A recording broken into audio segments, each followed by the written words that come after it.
Welcome back to the final stretch of Birds 365. I'm your guy, Tone DeShields II, and I'm here with the big fella, the man, the myth, the legend, B. Brooks. How you Tone, feeling what today, up? What sir? up? What up? What up, man? What you got going, man?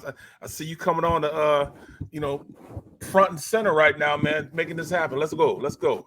We got about 15 minutes. Let's talk, man. Let's Hey, talk. listen. We got a power 15 minutes, man. So look, B. Brooks, I've been thinking about this, and first and foremost, thank you so much for showing love as always. But I've been thinking about this, right?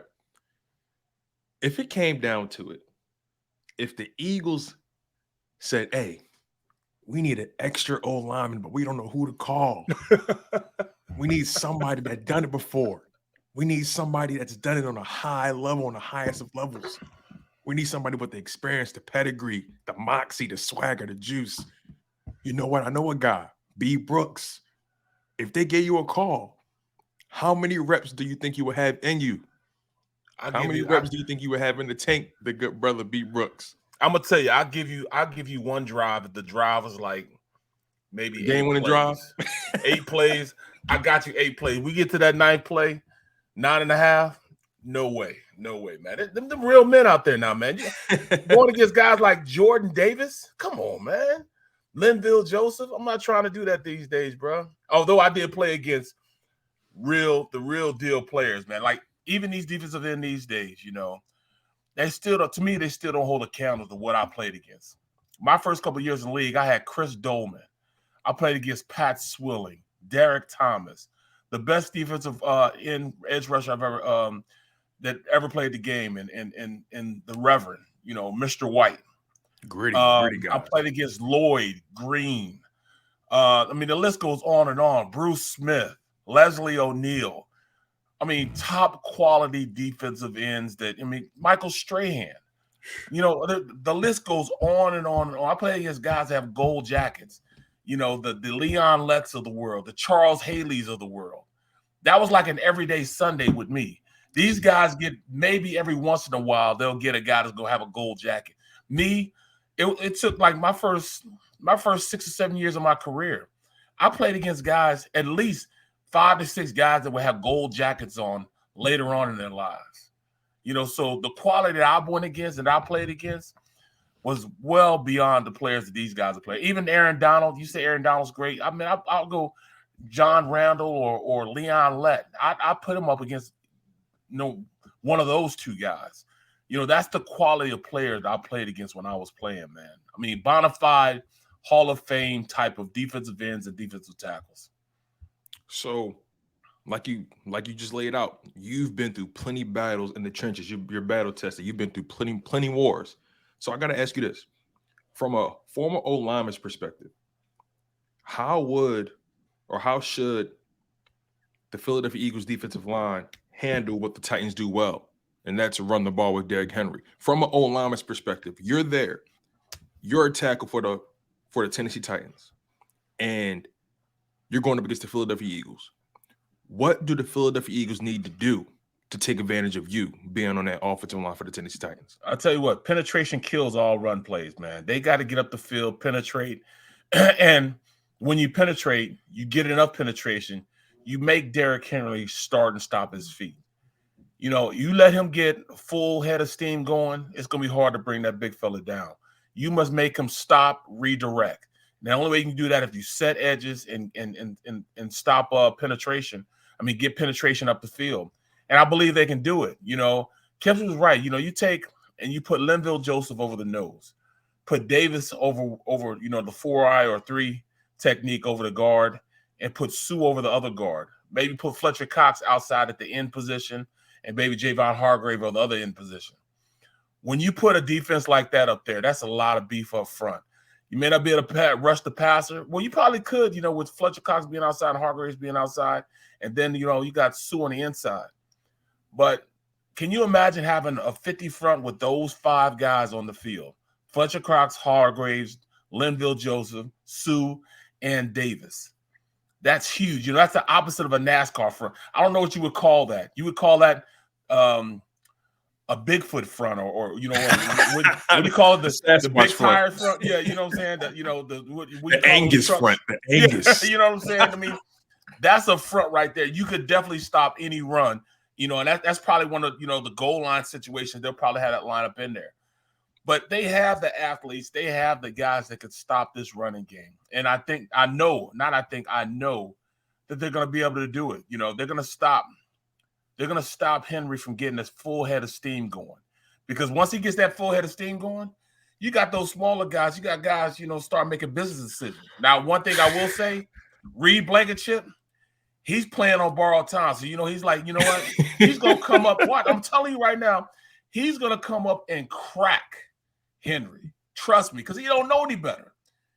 He's too young or dumb to know any better. You don't know what you don't know. Exactly. So he's trying to go and make a name for himself. And this is how you make a name for yourself. Reed Blankenship is going to lose sleep on Saturday night dreaming about being able to meet head-to-head King Henry in the middle of the hole. And he comes up and cracks him. Almost like Steve Atwater and Christian Okoye in the middle of the field, clash of the Titans. Crack. That's what I see, man. So do I smell a hot take? Are you saying Reed Blankenship is going to force a fumble on Derrick Henry? Is that what you're saying? I'm saying he's going to come up and hit him right in the mouth.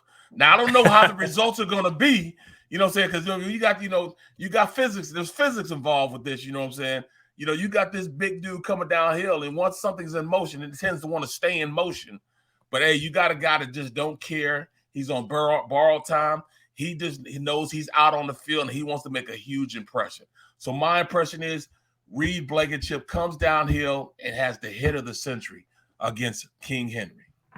Okay.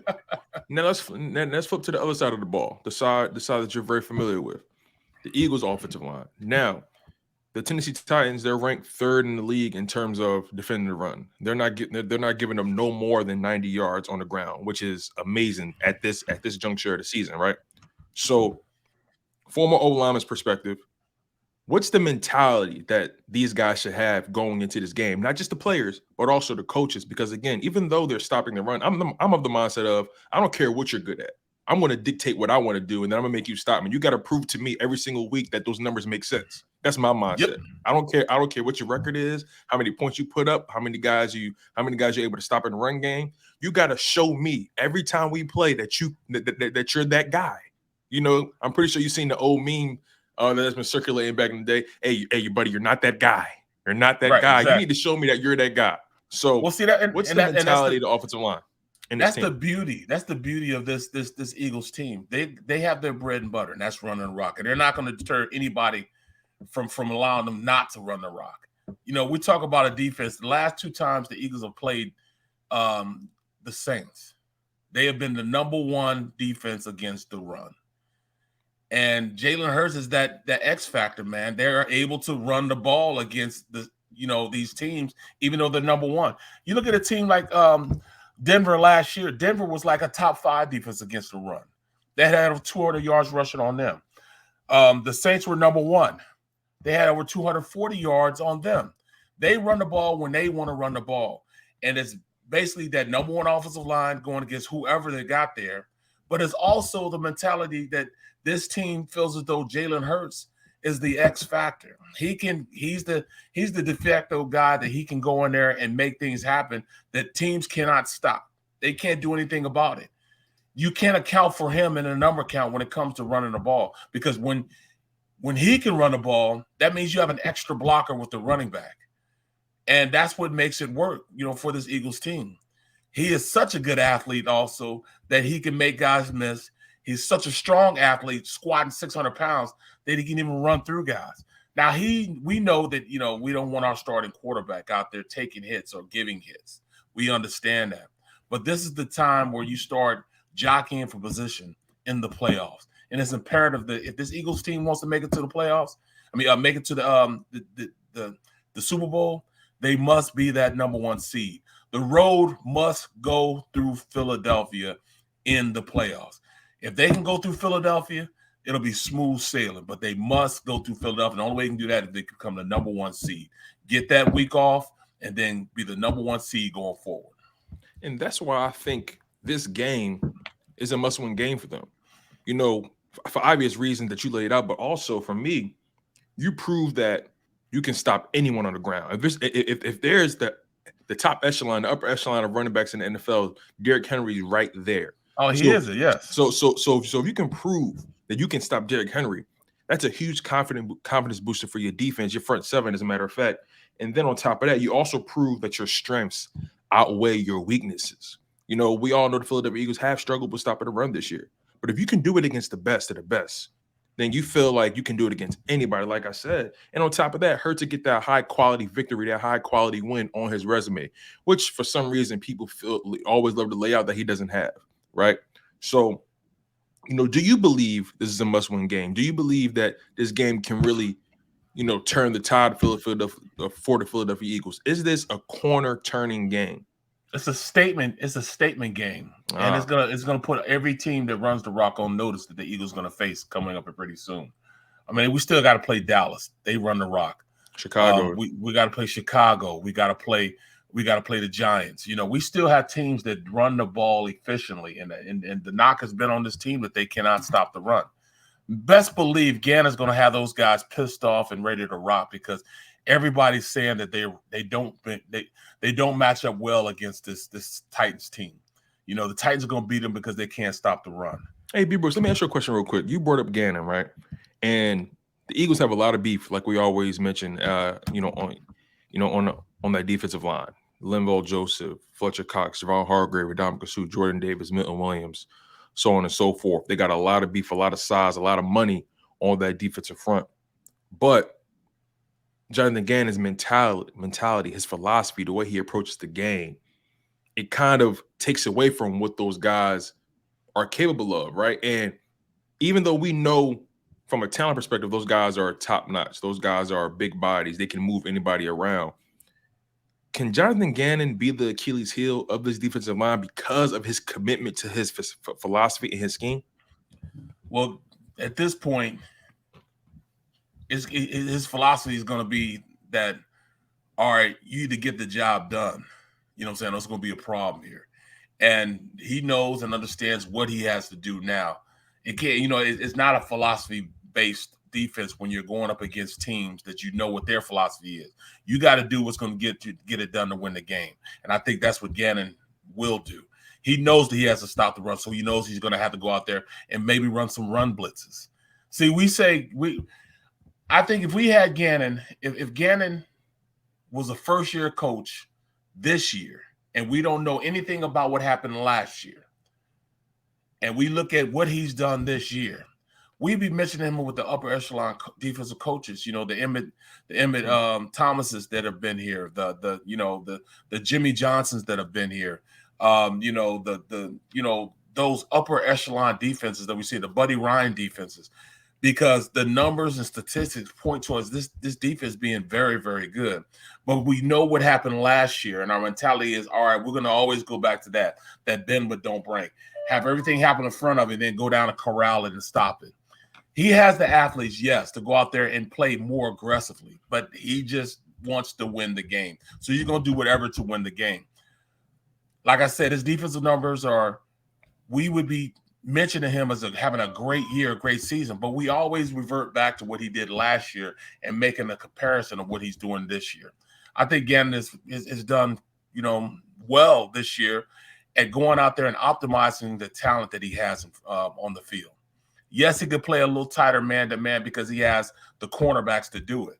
But right now, I mean, we really are downplaying how much of a factor Avonte Maddox not being in the slot has done to this defense. You know, he had guys, you know, that Josiah Scott in there. You know, those aren't guys that he wants to play that type of defense. But when they had him there, they played a more aggressive style of defense when they had Avonte Maddox there. You can't do that now when you have guys that just don't know. Plus, he took a guy, C.J. Gardner-Johnson, put him in a position that he hadn't played before. So I think Gannon has done quite a well-done job of getting things done and getting this team going in the right direction as far as defensively. This will be a big call on his record. This will be a huge game for me and looking at Gannon to see how can he go out there and engineer a defense to stop the number one rushing running back in the league. Hey, to your point, right? My mom always told me whenever she gave me a list of things to do, she said, look, I don't care how you get it done. Just No get it question. done. Yes, Just yes, get yes, it yes, done, yes. okay? I don't care what you call me as long as you calling me. You know what I'm saying? Exactly. So we got a minute left in the show. I got to get your prediction. Philadelphia Eagles facing off with the Tennessee Titans, Week 13. Your Eagles are 10-1. Tennessee Titans are 7-4. Both these teams lead their division. Both these teams are trying to finish the season off strong. How do you think this game turns out for the Philadelphia Eagles? I'm going 27-20. Eagles win. And it's gonna be a lot of field goals. A lot of field goals on the Titans side of the ball. They're gonna bend, they're not gonna break, and gonna be a couple, field goals, but the Eagles win by a touchdown, 27-20. Yeah, I'm gonna say 24-17 Eagles. Like you said, I think it's gonna be a gritty game at first, but I think the Eagles pull away in that second half. So yeah, man, this is gonna be really exciting.